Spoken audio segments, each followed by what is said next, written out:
നമ്മൾ നമ്മുടെ ഫോണിന്റെ സെറ്റിംഗ്സ് ഓപ്പൺ ചെയ്യുക.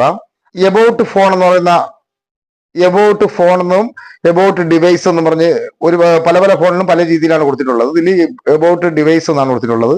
അത് നമ്മളത് ക്ലിക്ക് ചെയ്യുക. അതിനുശേഷം നമുക്കിവിടെ കുറച്ച് ഓപ്ഷൻ കാണാൻ സാധിക്കും. ഇത് OnePlusന്റെ ഫോണാണ്. ഇതിൽ നമുക്ക് വേർഷൻ എന്ന് പറഞ്ഞുകൊണ്ടൊരു ഓപ്ഷൻ കാണാൻ സാധിക്കും. നമ്മൾ അതൊന്ന് ക്ലിക്ക് ചെയ്യുക. അതിൽ വേർഷൻ നമ്പർ എന്ന് പറഞ്ഞുള്ള ഒരു ഓപ്ഷൻ കാണാൻ സാധിക്കും. അതിൽ നമ്മൾ 7 പ്രാവശ്യം ക്ലിക്ക് ചെയ്യുക.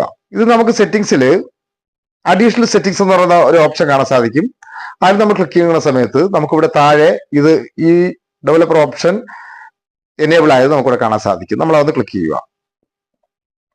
ഇത് ഓണിൽ കിടക്കുകയാണ്. അതിനുശേഷം നമ്മൾ സ്ക്രോൾ ചെയ്ത് താഴേക്ക് വന്നിട്ട് ഇതിൽ നമുക്ക് 3 ഓപ്ഷൻ കാണാൻ സാധിക്കും. അതിൽ ഫസ്റ്റില് നമ്മൾ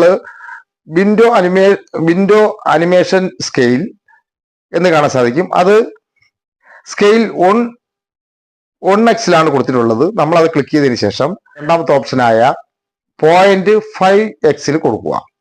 transition animation scale, animator duration scale, ഈ 3 ഓപ്ഷൻ നമ്മൾ ഇതുപോലെ 0.5x കൊടുക്കുക.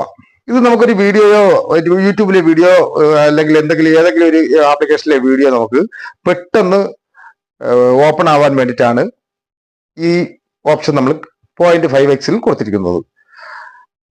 ഇത് നിങ്ങൾ ചെയ്തു വെക്കുക.